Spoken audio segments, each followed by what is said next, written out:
hey, this experience isn't just meant to happen here at a service, here at a church. I'd have that same experience anywhere, because the God of everywhere is somewhere, and that's anywhere. We've created, even in the church, that you have to arrive at a certain level before you're allowed to minister. You got to take our discipleship class, and you got to go through our 4 steps before you're even allowed to like share your story. We don't know what they're going to say. Stop worrying about your brand and start worrying about people's salvation. Yeah. I remember, the part where it says, "Are you Lord God?" And I surrender myself, raise my hands on my own. And I really seekingly ask that question, "Are you Lord God?" The most clear times I hear God is not when I'm actually intentionally seeking him. But because I intentionally seek him, he speaks to me throughout my day. Yeah. I'm in the midst of the storm with you. I'm in the boat with you, Tim. Yeah. Do you trust me?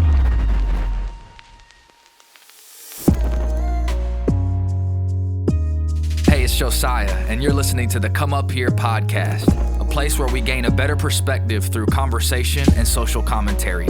Thanks so much for joining us. If you're not already, I'd love for you to follow me and subscribe on all social media platforms so that you don't miss any new content that gets released. Thanks again for being here. Let's jump into today's episode. Hey, what's happening? Welcome back to the Come Up Here podcast, and I'm your host, Josiah, and I'm so glad that you're joining us today for a brand new episode. It's going to be an awesome time. Share, like, comment, subscribe, do all the things. Let us know as you're listening to this what's speaking to you, what's helpful, what's something to talk about as we move on. But I don't like to spend a lot of time on the intro. I like to just jump in to the content. So today, I'm very excited about the guest that I have in my apartment. I would have not thought that this would be the way that we would be, together in my apartment. We actually met in the great state of Washington.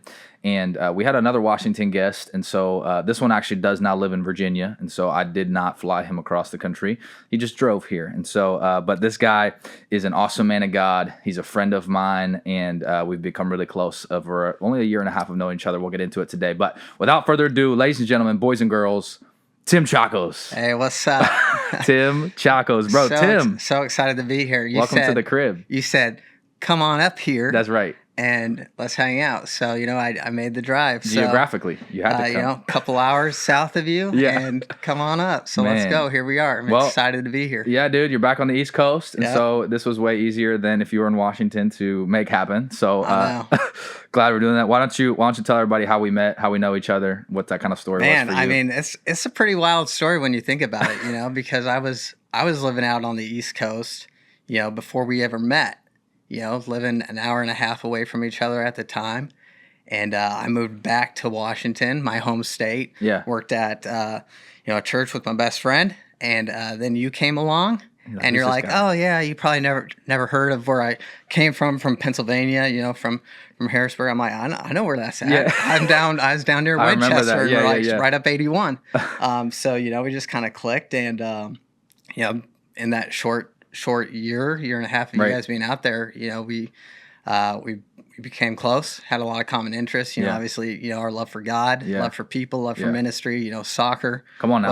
Was another great one. We got to, experience World Cup together. Yeah, we watched the World Cup in the office. Come on. World Cup in the office. So, but then, God's got a sense of humor. Yeah. And, you guys moved back. I never thought I'd really move back, especially not anytime soon, but God opened that door, and but I'm thankful that you guys are out here. Yeah. Because most of my friends are back on the West Coast. My family's on the West Coast. So it was kind of tough knowing I was moving back. Totally. Leaving that tribe behind, but knowing that you guys were out here. So we talk pretty often throughout the week, and weekends worked out to where I was able to come up. So here we are, man. He's here, ladies and gentlemen, all the way. Man, Tim, that's awesome. I love about you, just like there's I remember the first time we interacted, I was like, there's just like this down to earth, piece about you that I think like I've been in ministry enough and been around people enough that first impressions are such a big thing. And I think a lot of times people's first impression, they try too hard in a first impression. and not to say that you didn't try hard, that's not what I'm saying. But what I mean is that like when I met you, I felt like, man, I feel like this guy is exactly who I'm meeting right now. Like there's not like a different hype about him, or he's got an angle where he's looking at me and he's like, oh, who's this guy? I just felt like there was this like peace about it. And then, you know, of course we became very like good friends. You know, we would just start talking more and getting lunch together and just finding like similar heartbeats. And I would love to just even talk about today, because we really haven't talked about it before, but man, like what's your history with God? Like when did you become a believer? I know you were in ministry even before Washington. Like we've talked about it in pieces, but I'd love to hear kind of that whole story of young Tim. When did you meet God? When did you get a heart for, you know, working in church? Like what was that all like? Yeah, I mean, for me, you know, I was raised in a Christian home. My mom grew up going to church. My dad did not. They met in high school, and that got my dad going to church because he's like, man, I really like this girl. I want to date her, but the stipulation is I got to go to church. Dang it. So, but you know, one thing led to another. He got saved. Wow. Went home, shared the gospel with, you know, his family. They all got saved. So just mass conversion. They grew up in a small town in Washington, but they felt like, hey, we got to move out. We can't raise our kids here. Wow. It was a logging town. You know, that was basically what you did. Yeah. Logging. You know, or sold drugs. Yeah. So one of those is better than the other.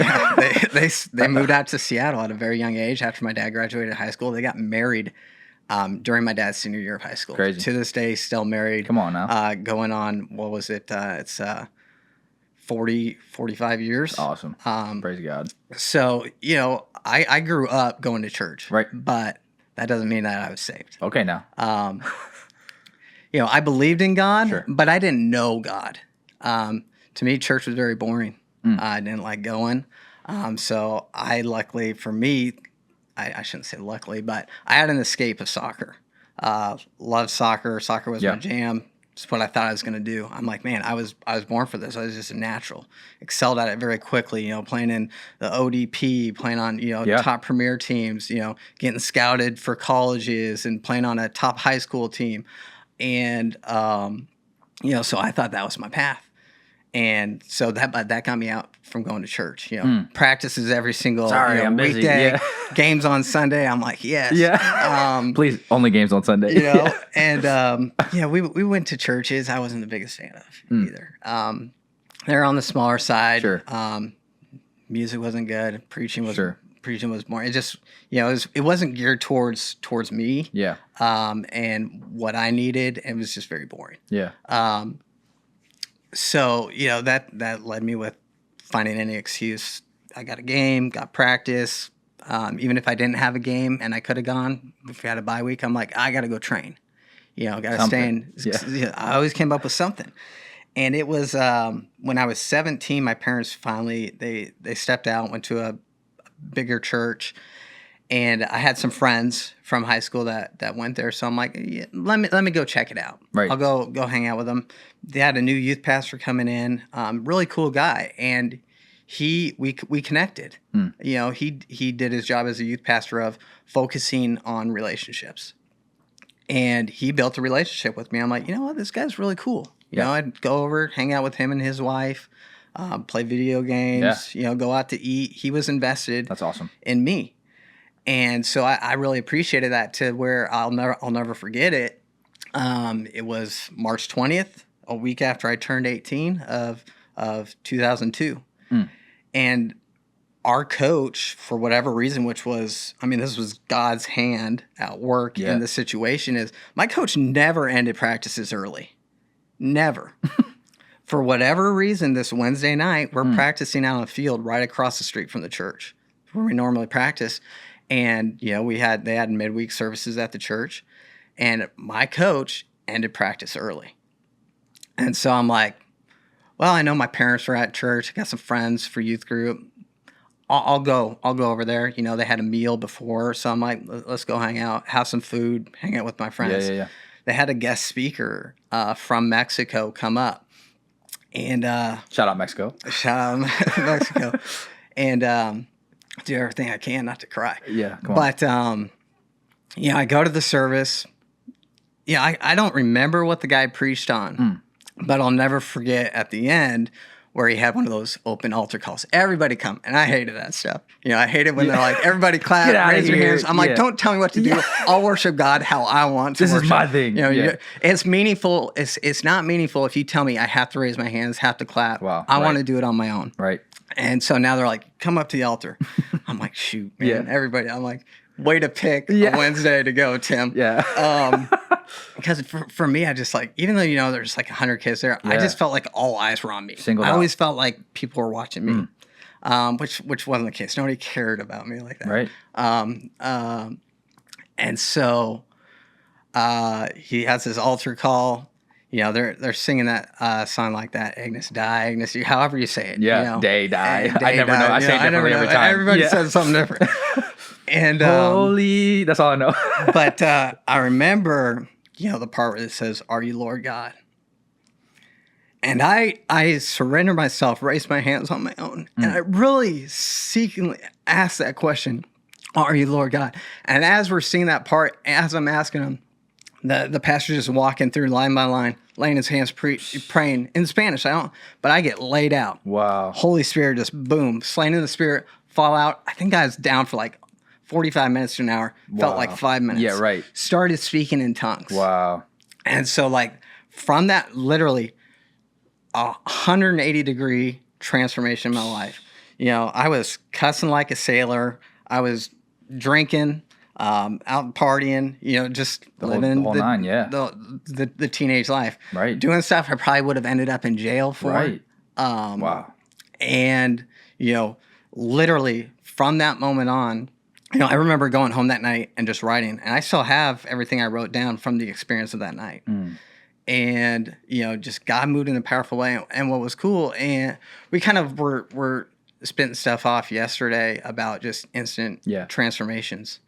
And that's what it was for me, to where people notice immediately. Wow. To where they said, "What changed in you, Tim? Like, I see life in you. Right. I see a boldness in you. I see a confidence in you. What changed? So, like, this is not the Tim that I know." Wow. My teacher said that, friends said that. And so I said, I found God. I met God. And, you know, I understand my purpose. Because growing up, I'd also get lots of prophetic words from random people. Right. And you just had no interest. You're like, that would tell me I had a calling on my life. And I'm like, me? Right. I don't like people. I don't like myself. Wow. I don't like to talk to people. One-on-one conversations, I get nervous. Yeah. Getting called on in class, I get sick to my stomach. Couldn't give presentations. At that point in my senior year of high school, this is what was crazy, is I was failing speech class. And that was a requirement to graduate. And I saved it for the second semester of my senior year. Of course. And I'm failing this thing in March. Wow. You know, that's a couple months away. Right. And to where my teacher was concerned, like, you have to pass this or you don't graduate, or you're doing summer school or coming back next year. Wow. And when you know it with this confidence, I was able to get up in front of people, testify, give speeches, you know, because I was confident in myself. You know, the devil was attacking what he knew God wanted to use in me. Wow. And he would strike that fear, that anxiety, like, you can't do this. You can't talk in front of people. They're judging every single word. If you stutter once, if you stumble once, if you mix up your words, if you say something wrong, you're a failure. Wow. So you should just stay quiet and not say anything at all.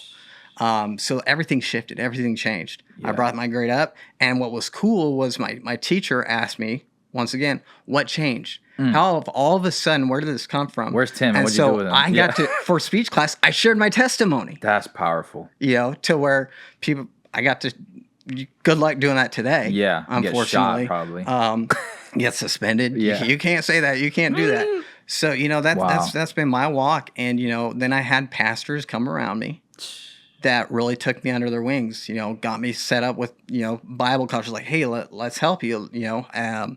They got me a job just at 18 working in the church as a janitor. Wow. Which I loved, because then that allowed me to be around them. They're like, hey, come out to lunch with us. Let us teach you. Let us disciple you. That's beautiful. We see the calling on your life.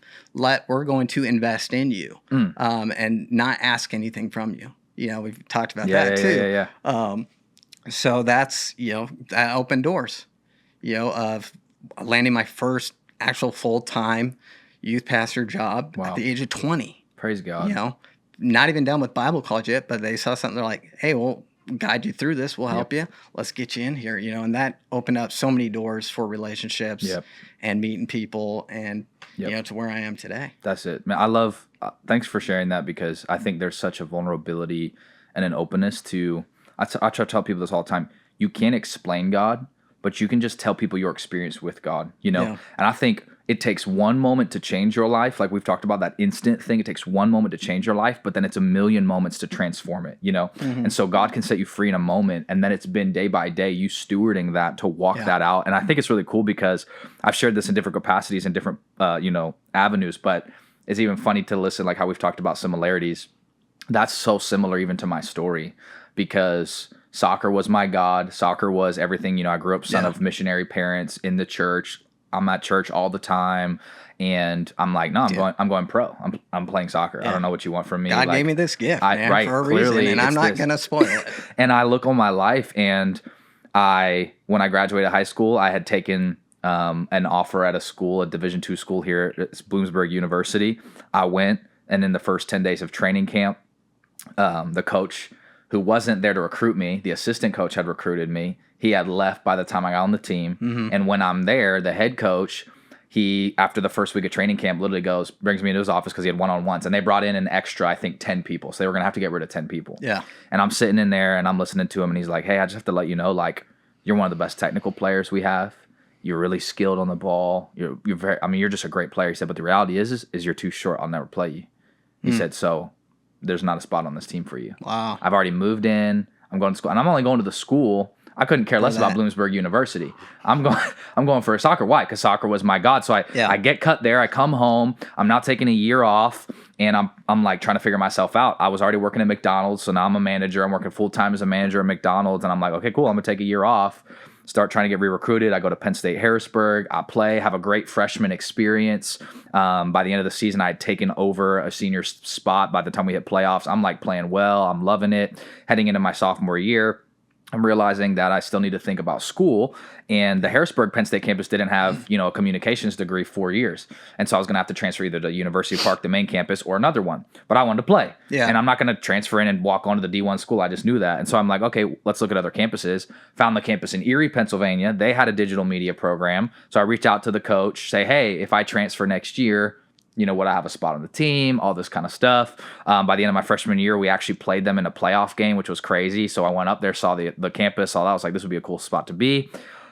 End up deciding that's what I'm going to do. A kid on my team ends up going to my coach and tells him, hey, he's going to transfer next year after the season, because I wasn't going to plan on telling him this until later on. Because, again, I know how these coaches can be. They're not going to invest in you if that doesn't help their future. It's just unfortunate the way it goes. And so I wasn't going to tell him. I find out that he went and told it. And prior to that, my coach was having conversations with me about being a captain my sophomore year. Like, you got leadership. You're talented. I love you. All of a sudden, full 180, I get sacked. I'm playing like 10 minutes a game. Wow. My whole sophomore year. So I'm getting pissed. I'm ticked off. I start dating girls more. I'm doing all this stuff. I'm just irritated because I'm like, I'm here for soccer. Once again, why am I not getting this? So I transferred to the Erie campus, starting to see some success in that. We go to Spain in the summer for a trip. I'm starting in the group. I'm like, man, heading into the season, I'm going to play. And I remember vividly, like, again, I knew God my whole life. I've been walking with God. I've had different charismatic, like, moments with God where I've experienced the power of God, the testimony of prophetic words, and like, had a friend read my mail and like tell me about a sexual relationship and all these bad things I was doing outside of God's will. And I remember him hitting me and being like, the reason why you want to play soccer is because you desire people to look at you. Wow. He said, this is the whole reason you've chased this. And I've tried to shut a door here. I've tried to shut a door here. I've tried to shut a door here. And you have just pushed and pushed and pushed. He says, do you love me more than this? And I remember just like, and I was at I think it was a summer festival in Ohio, and there was a group from Bethel there playing. It was like during this moment, they were like talking about like, hey, just ask God like where you're at in your life right now, like things you need to lay down. And I remember that it just came flooding my brain, and I was wrecked. I started weeping, and I'm like, yeah, God, like this isn't it. So I drop it all. I'm serving at a church in Erie. They end up hiring me. And then the rest of the story, I'm a youth pastor at 19. And so I'm just looking at this parallel even more so and being like, man, it's so beautiful to see how God has connected us. And we joked about it we lived 2 hours away for the longest time, took us being in Washington at the same time, same church. That stuff I don't think it just happens. I don't believe in that. No, absolutely not. I think it's been cool to see. And so I'm just grateful to hear even your story, to continue to to everybody that we know, and how to encourage people. It's you can be in Christian environments, you can be in church spaces, you can be in all this, and you can miss the beauty of who God is. Yeah. And I think it's so sad to see when then from that place, people like me and you, we get into ministry worlds and we see people who have those kind of same experiences, and then you begin to miss the heart again, you know? And I feel how many times do we kind of lose the heart? What does that look like for you in your life of how do you find that balance of, again, I heard Robert Madu say this, but he's your career is what you get paid to do. Your calling is what you're made to do. Yeah. And what happens when you get paid to do what you were made to do? What does that look like for you as a man walking through hey, I have a calling to vocational ministry. I feel like that's where I'm supposed to be. It's not for everyone and shouldn't be pushed that way, because we need people in the marketplace. We need athletes. That's not even what I'm saying. I think there are athletes who live differently, and I think it's beautiful. But I am saying for people like me and you, we feel called to vocational church ministry. What's that been like to balance that? Hey, there's a calling piece and there's a job piece. Yeah. I mean, it's not something I would pick or choose. Definitely not. It's wild, man, for me, it's been difficult at times, but I just look at, I'm man, throughout my life, God has been so faithful. He's been so good. I'm I owe him my life. He gave his life for me. Right. He's called me, he's entrusted me, for this season, for this time, and I just think back, I'm it's kind of wild. I'm alive at this time for a reason. So I owe that to him. Paul in 1 Corinthians chapter 4, is I have to be a good steward of the mystery, and that's what he's calling us to do. I have to be a good steward of what he's given me. There is a lost, dying world. So, he's gave his life, so I'm going to give my life to him. Am I perfect? Not even close. Right. Right. Do I mess up daily? Absolutely. Yes. Yes. But we have a forgiving God. We have a loving God. It's his kindness that leads us to repentance. So good. So I mess up, I repent, I move on, I don't look back, So for me, it's just, I owe him everything. He's called me to this, he's entrusted me with this, so I'm going to be a good steward of what he's given me, because I don't want to be, that one that buries that gift in the sand and loses it. I want to multiply, I want to flourish, so I just, right now I'm in transition. I'm not going to freak out, because I know that God's in control. I know he hasn't forgotten about me, So, Psalms 23, as I walk through the valley of the shadow of death, I will fear no evil, for you're with me. Your rod and your staff, they comfort me, they lead me. So, right now, I'm walking through a valley. It's dark around me, but I know what he's called me to do. So I'm going to take this opportunity to grow, to heal, to restore, to re-energize myself, to rest, knowing that that's what he's called me to do. Well, and I love what you're saying there too. Even I would love to hear you kind of talk about, I think people don't understand that there's a piece of trusting God that is a 100% a human decision and choice to make. Yeah, I think people have learned or been taught that it's almost oh, God's just going to make it all. You're going to feel the goosebumps all the time about when you're in that valley, it's just going to feel so good. Yeah. I don't think that I've ever experienced a season of life that's been hard on me where I felt that happy experience. I felt peace, but I haven't felt that oh my gosh, God's with me thing. So maybe even for you, how do you actually choose to do that? I think people struggle with that. And I think a lot of people are I feel that. I resonate with that. I don't know. I've talked about that even with just desires, where people are I want to get over this addiction. I want to go over this. A lot of it's your choice. Yeah. God has given you everything you need. He set you free from the curse. He set you free from sin, death, hell, and the grave. And he's saying, come up here, right? That's what the whole concept of this is. How do you choose that? What does that actually look like? Even just being as real as you want to, what does it look like to man, it's a choice right now to believe that, though I'm not in the spot where I thought I was going to be at 2024 in July. Be where I want to be. Right. How do you keep your heart focused on a practical level? Because I don't forget what he's done for me. That's good. You know, I've never been a fan of when people use that analogy. You know, the windshield's bigger than the rear view window. You look at it's small, so don't pay attention to what's happened. No, pay attention. Remember that God's been faithful. You know, so many times he'll be faithful. You know, he's faithful to us before a big trial, so we don't forget during that trial that he's been faithful. Hey, don't forget, Tim. Great. You know, don't forget what I've pulled you from, where I've gone. You know, I didn't forget you. So, you know, it's for me, loyalty is huge. Yeah. Loyalty is big, and God has always been loyal. Even when I wasn't believing in him and he would continue to be faithful, you know, I turned my back. I said, church ain't for me. God ain't for me. Or I believe that's good enough. You know, when he was like, he never gave up.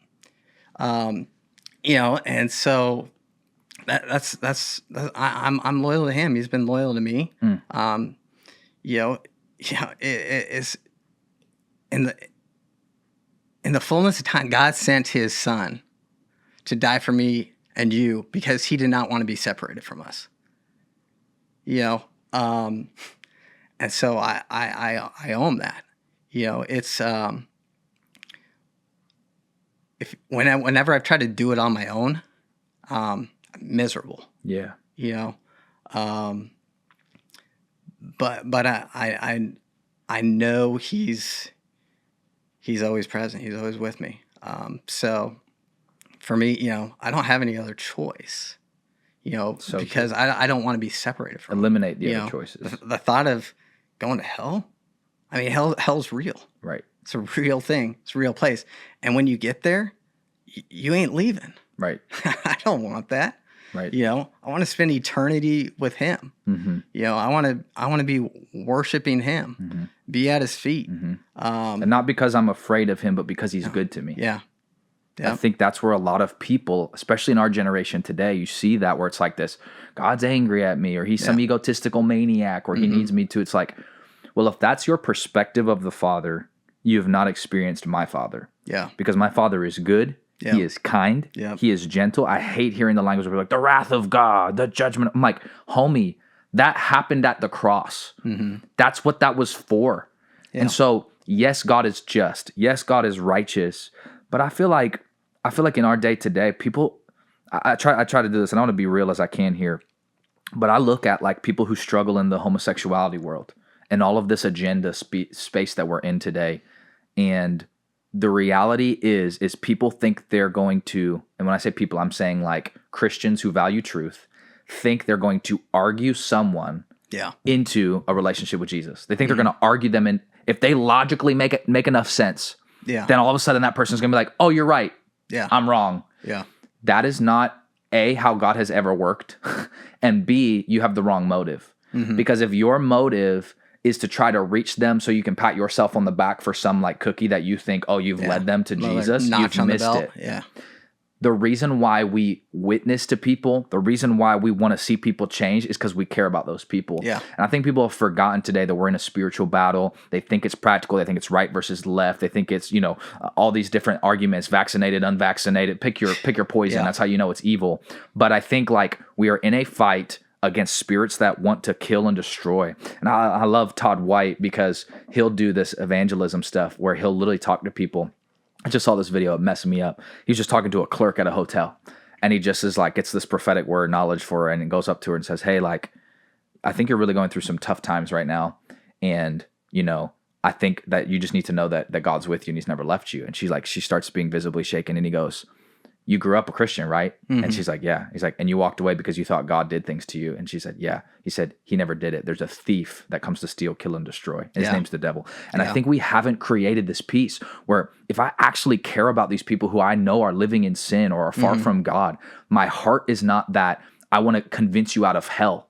I want you to experience how good God is, and then you're going to be afraid of that on your own. Because when you fear God, you fear separation from him. That's what it actually means. And I think that's what I love about you and me is we've always had this peace where I'm like, man, at the end of the day, if I'm in church and I'm doing a job, but I don't care about people, I shouldn't be doing it because it's always about people. And when I look at my life, the reason why I love God is not because I'm afraid of getting struck by lightning because I miss and I fall outside of his grace. I think people say all the time, you can fall outside of the will of God and he's just going to strike you down. I don't believe that. Yeah. I think that being outside of the will of God is punishment enough. That if I don't have him, that's punishment enough. That is literally the punishment of sin, is separation from God. And so when I'm under his will, he says, see people how I see people. Yeah. So I think like, man, how do we get to that space? Like, what are you seeing today in your world? And I think you have a different perspective. Obviously, you're a little bit older than me too. And so you've seen more in that. Yeah.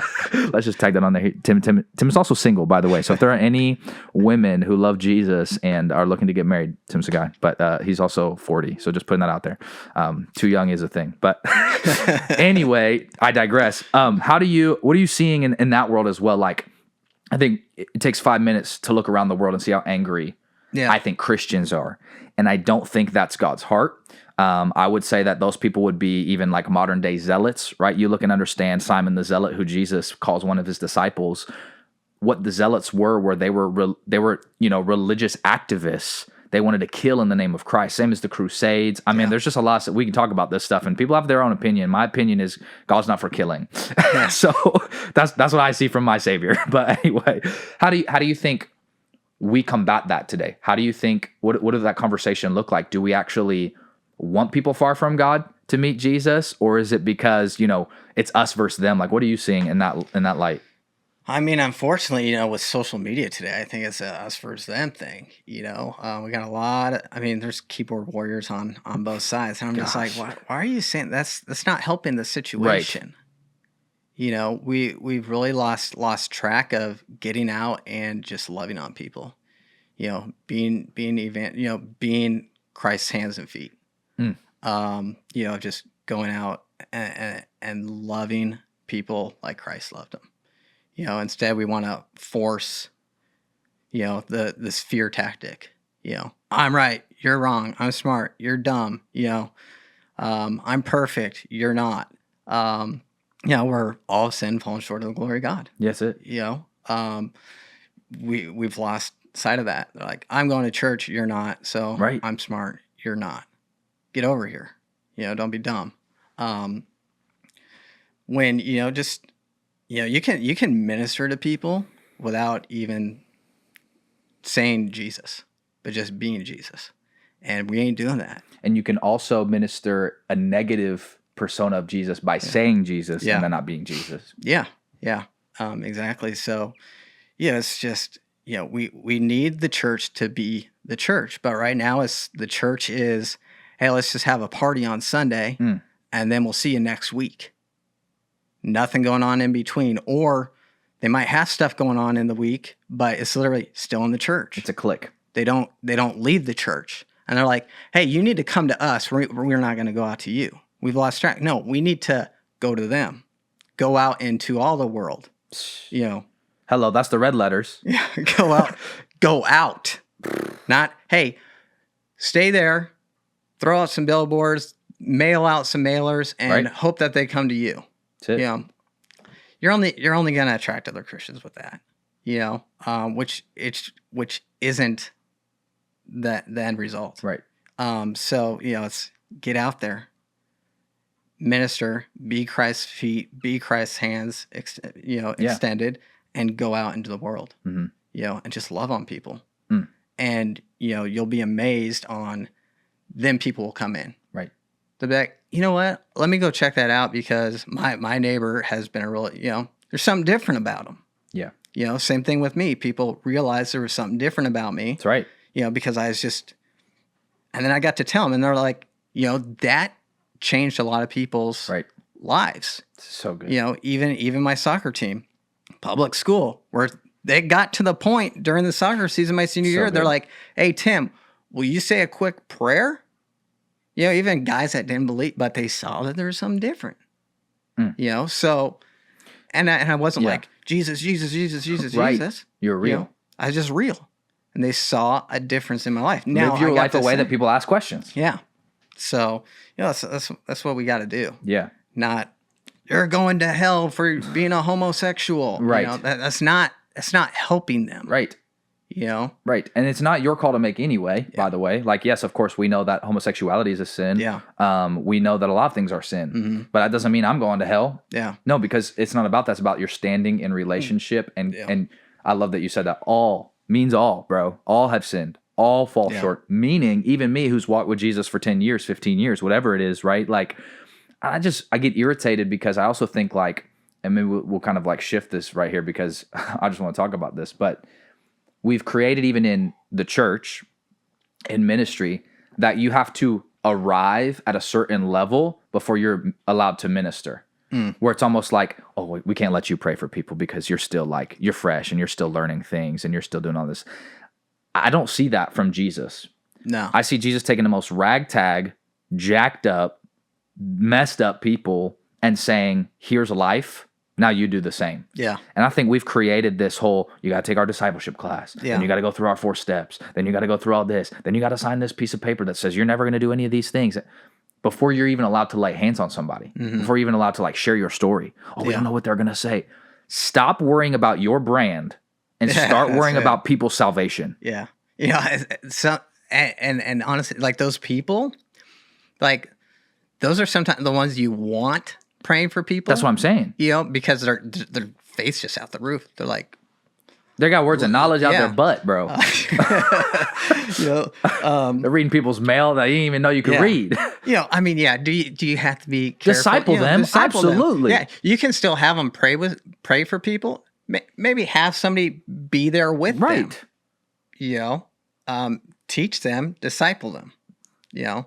But imagine if when you got saved, you got touched by God and you had all these people that were like, yeah, but your life's still out of order and you got all this going on. So you can't, like, you need to, all that does is create pressure, and God doesn't treat you that way. That is man. That is not God, because man always wants that pat on the back to feel better about themselves. Yeah. And unfortunately, even in the church, you know, we're like, we want to value man's opinion before God's opinion. So true. Yeah. It's true. And I don't want to take credit for this, but I heard it said, it was like Noah didn't have a spiritual father to build the ark, you know, like, and I'm not saying, again, I'm never talking about don't honor above. I'm not saying you don't need mentorship. I'm not saying any of that. I'm saying there is a difference between what God's doing in your life and what some other man or woman sees on your life and says, this is the route that you have to go. And I think that we've created this, again, that's why we have this weird, like, cult Christian community where we're just swelling inside of the thing, and swelling and growth look the same. When you sprain your ankle, that thing's going to swell up. That don't mean it's healthy. Yeah. That it's just responding. Yeah. And so I think like there's this weird like Christian culture that becomes like, oh, we're growing, or but you're swelling because there's nothing actually healthy. And how many times are you going to fill up before you actually start pouring out? How many times are you going to still like consume something? How many messages are you going to listen to? Yeah. How many words do you need? And this is something I always come back to. So people are probably tired of hearing me say it, but I'm like, at the end of the day, until I see a difference, until I start living differently, until I start living that way with my life, what's going to change? Like, how many times do I need to like shout down a message? How many times, oh, that word was for me? Is the word for me, or is it for me to do something with? You know what I mean? And that's where does it come back to? And I think that's where Jesus is. And I was just telling you this off the cams yesterday, so I just want to bring it back up. But like Peter on the Mount of Transfiguration, he gets to experience seeing Moses, Elijah, and Jesus all on this mountain. And he gets so excited. Yeah. He's like, I'm going to build you guys shacks. We're going to hang out here, have a barbecue. Like, we're staying here. This is the place to be. Like what we're talking about, the pep rally, the hype, the churches, we're doing all those things. And Jesus literally has to rebuke him and says, no, we have to come off this mountain because there are people who need it. And then the next exact moment that you read in the text is they meet someone who's demon-possessed at the bottom and they set them free and heals them. And so I'm just saying, like, man, we've got to be people that fight that, live differently, and go, yeah, I'm here for those moments. I think God is doing crazy things, and he loves to do that. Beautiful things. But I don't see... But that's not where it stops. Right. That's just the beginning. That's what should juice you to go out. Yeah, exactly. To go out and live that Great Commission. You know, go out and share, you know, what God's doing, what you're experiencing, and let them know that's for them too. But then also like, hey, this experience isn't just meant to happen here at a service, here at a church, but I can have that same experience in my car. That's right. I can have that same experience in my house. That's right. I can have that same experience anywhere, because the God of everywhere is somewhere, and that's anywhere. Say that. You know, so that's what the church has this like, I got to keep it in the four walls, you know. And then, if you don't come to our four walls, you can't have it. Yeah. Oops. And I don't see that. And I've been on this journey of just reading the Bible, you know, because I think for me, even as a 25-year-old, I've been church long enough that a lot of my theology was formed around what man told me, and I never fact checked with the scripture. And so the Lord's been like, did I ever say that? You've been teaching people this, but did I ever say that? And I've just been watching it, and I'm going, man, the signs, the wonders, and the miracles that these guys were seeing were not in church services. And I think God can move in church services. Not what I'm saying. Absolutely. Not what I'm saying. But I think there's something that to be said about, are you going out and doing it? Are you being the hands and feet? Are you actually doing outreach in your community? Are you actually meeting a need that you see? Are you actually even loving your family? Yeah. Like, let's start there. We've got all these Christians who know the right thing to say throughout the week. That's what I'm saying. Yeah. You just get up and go to work, clock in, clock out, come home, put your kids to bed, go to sleep, watch a TV show. Where was God in that? And I'm not saying you got to be this weird religious thing, but I think there's something to say about the longevity of your faith in coordination with the endurance. Like we've talked about, it takes one moment. All it took for me was one moment of encounter with God, and I could never go back. Yeah. But that doesn't mean everything's been easy. It just means I've now got conscious. You know, the Holy Spirit now speaks and goes, hey, that's not of me. And I got to go, you're right. I got to adjust. I got to shift. Yeah. So like, what do adjustments look like for you in your life? On a practical note too, like when you feel that you've gotten to this place, like what does it look like to openly be, yeah, you're right, God, I was wrong about this, and making a shift in your life? How do you manage that tension of asking God, you know, like seek him? What does that look like to actually continually ask? Because I think a lot of people, they ask him in one season, and then they'll live for 20 years based off of that one thing that they felt God said. And through that 20-year process, don't ask God. Like, what's the importance of actually continuing to ask God in those moments? Yeah, I mean, you know, I've had those times. I'll be honest, where I held on to something and I'm like, you know, but I got to remember, you know, his mercies are new every morning.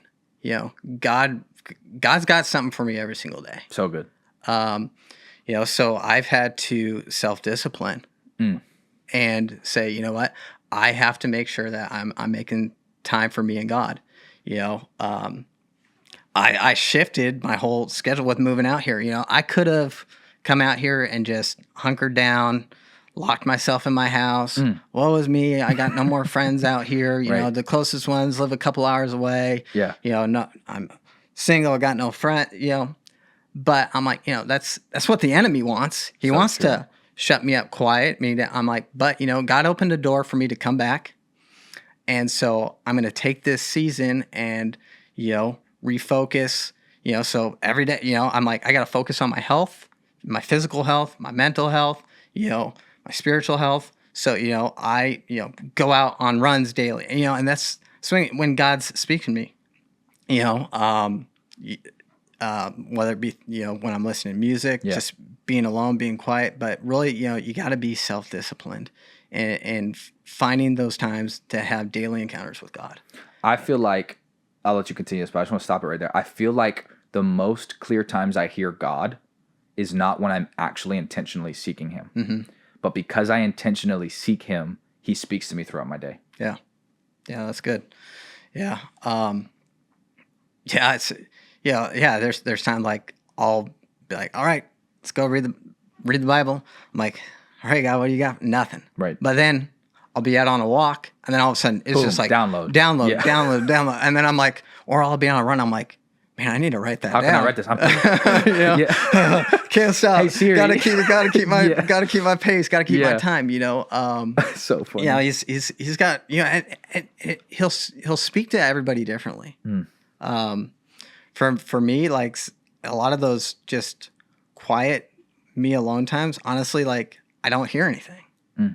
But it's when while I'm driving, you know, all the time while I'm driving or listen, like out on a run, when I'm being active, boom, it's coming in, which sometimes I'm like, God, you know, I don't know if I'm going to remember that because I'm driving. Can't write it down. Right. Yeah, so I'll try and make a little memo. I mean, I got hundreds of memos of like just, you know, one sentences, one-liners. So but, you know, it's just really finding time, though. And at some point, I know he's going to give me something, you know. Ask and you shall receive. That's it. He's not talking about a Tesla. Yeah. No. Receive him. So, it's just been a season of just refocusing, got so busy with my past life, and this of where we're at, God did incredible things. Absolutely. And it's exciting to see what he's doing right now at Pursuit. I couldn't be more excited for what's going on there 100%. right now. It's great. But man, it was, it's kind of good to take a step back, breathe, refocus, regroup, and just get back to that first love of, just me and him, not having, those, you have to be here at this time, is, I lost track of some stuff. Yeah. So it's been good to regroup, refocus, get back on track. I think that's important. But and see what God has in store for me here. Just heal from some stuff. Right. It's a lot of people will say your past doesn't define you. But I'm like, no, it does. Your past does define you. Without my past, my testimony has no weight. Yeah. It's okay. Yeah, you gotta choose. Comes back to choice. Like my past, it's gonna define me. Because I'm going to either choose to not do anything about it or do something about it. And you're going to go one way or the other. Make mistake. All right, I messed up. I'm going to move on. I'm going to learn, grow, and I'm going to dig down deep. Right. I know life's not going to be perfect, not going to be clear sails, smooth seas. Right. But I know that God's going to teach me something through this. I know he's going to make me stronger. I'm going to come out ahead. Right. Got to put on that full armor of God. That's it. I remember it's like 2 months ago, shortly after I'd been living out here for a month, and on my way to check out this church, and I'm just like, okay, God, you opened up a door for me to come back out here, but that's all I know. So it's a little nerve-wracking. What am I going to do? What doors are you going to open up? I don't know. But I was driving, had a worship song going on, and a song came on about peace. And, I just felt like God's like, I know it's rocky. I know the seas are bumpy. I know you can't see anything. The swells are big right now, but there's a peace. I'm in the midst of the storm with you. I'm in the boat with you, Tim. Yeah. Just trust and kind of, do you trust me? Right. That part. And I'm like, yes, I trust you. I know it's rough. I know I can't see, but I trust you because 100% of the time he's been faithful. Not 99% of the time, right. Not 50%, 100% of the time he's been faithful.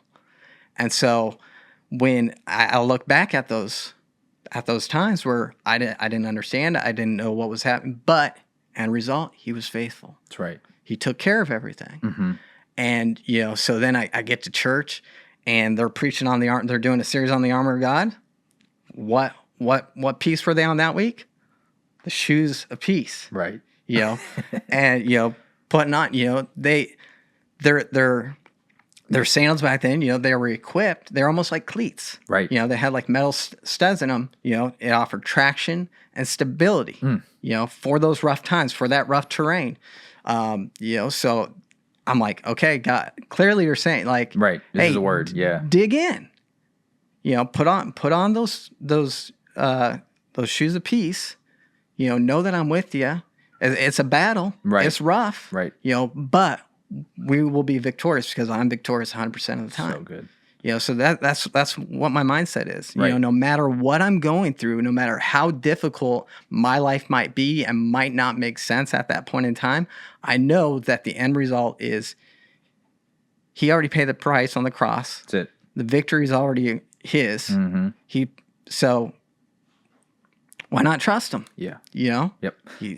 Well, I think I was just gonna say, like, I preached a message on the armor of God one time because I felt like God was like revealing to me, and I got this phrase. It was like, "Put on what lives in." Yeah. Because I think people have this automatic understanding where like, cool, if I have what God has in me, then it automatically just comes out. It automatically just, and I think you have to consciously choose it, right? So it's like, cool, that's why every day it's like putting on the armor of God is the most like Sunday school kids Bible thing, we all learn, and there was VeggieTales and all the whole nine. Yeah. But like at the end of the day, it's the reason why it's written the way it's written, I think, is because Paul's saying it's a conscious decision. Yes, you have peace from the Holy Spirit. Yes, you have joy. Yes, you've got salvation. Yes, you've got stuff. But to consciously call it to memory and being like, man, I have peace in this situation. I got to remind myself. And I think people don't know the difference too. I've tried to explain this like as best as I can, but understanding the difference between peace and comfortability.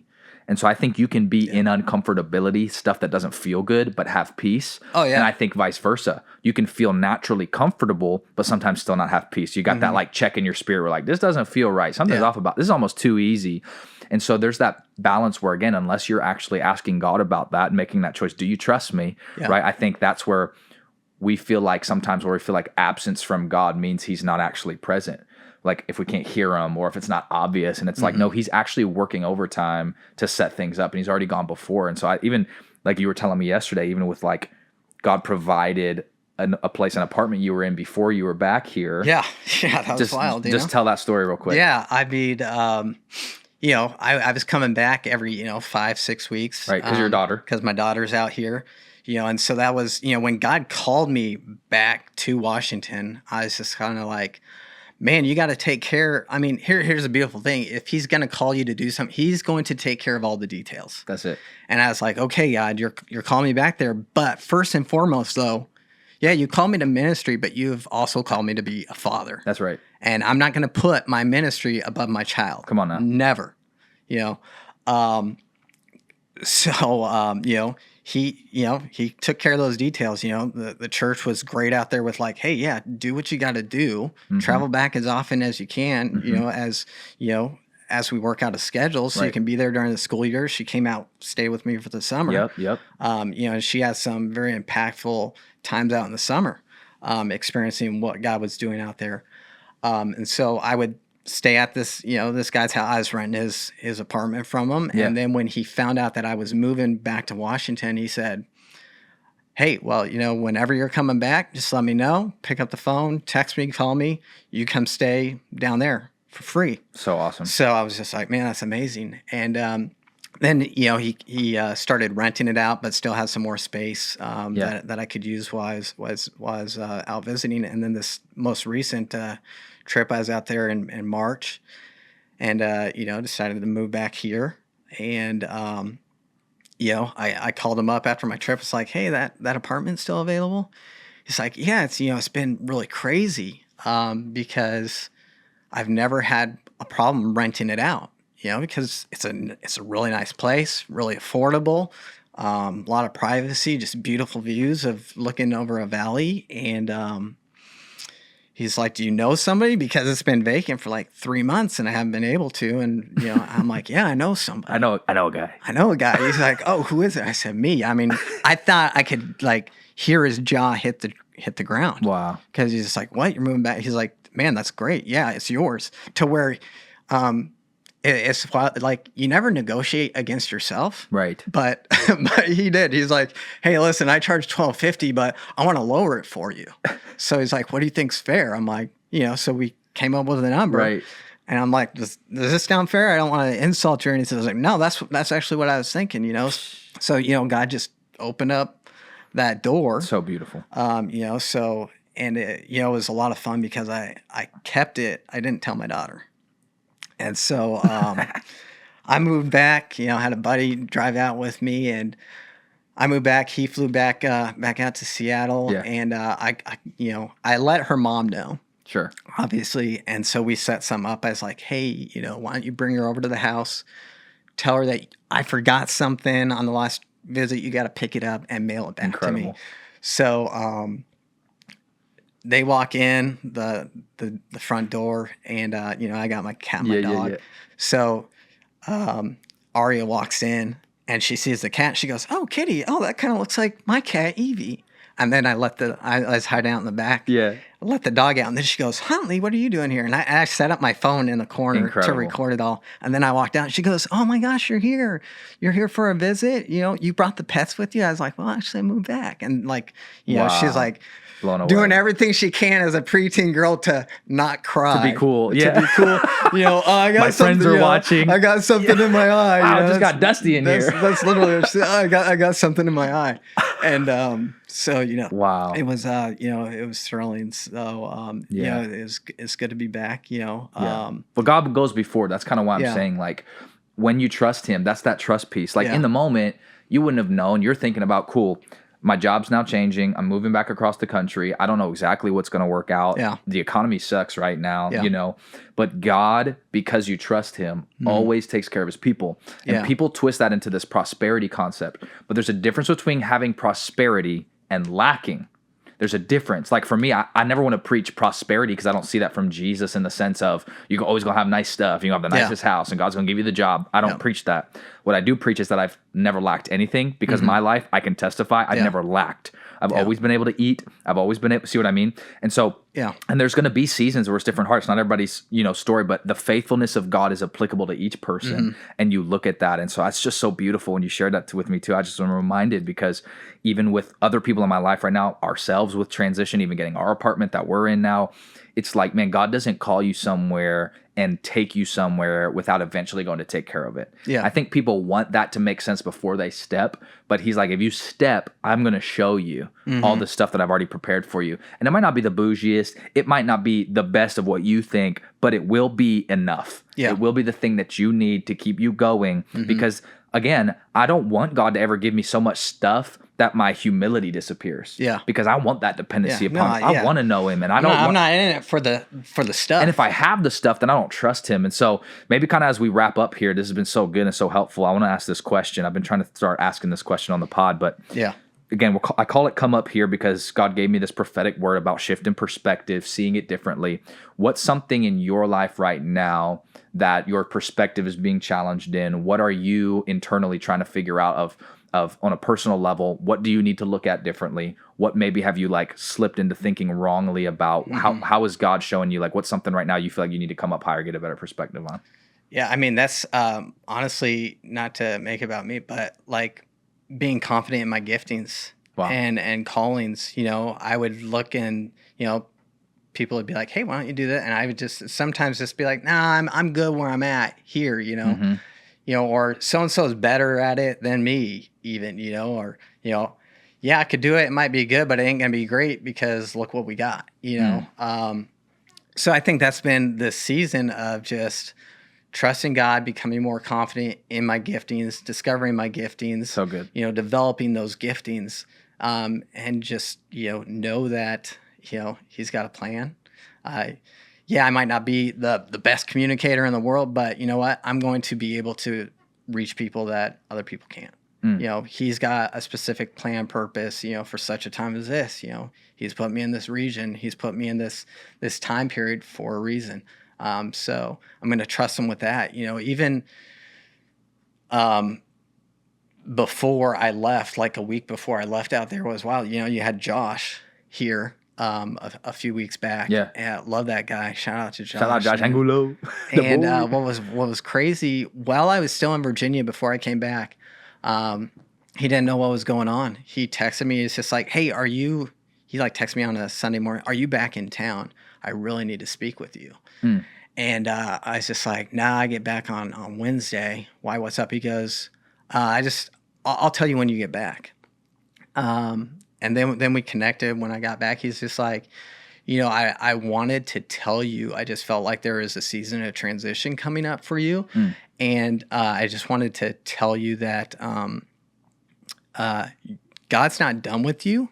Your ministry is not over, even in this So, you know, looking back at that, I'm just like, it's easy, like not working in a church right now to just be like, well, I'm done. Ministry's done. I live in a small town. There's really no opportunity, you know, but, you know, so that reminder was so powerful, of just like, you know, it's going to be okay, but it's going to take me, I can't just sit around and wait.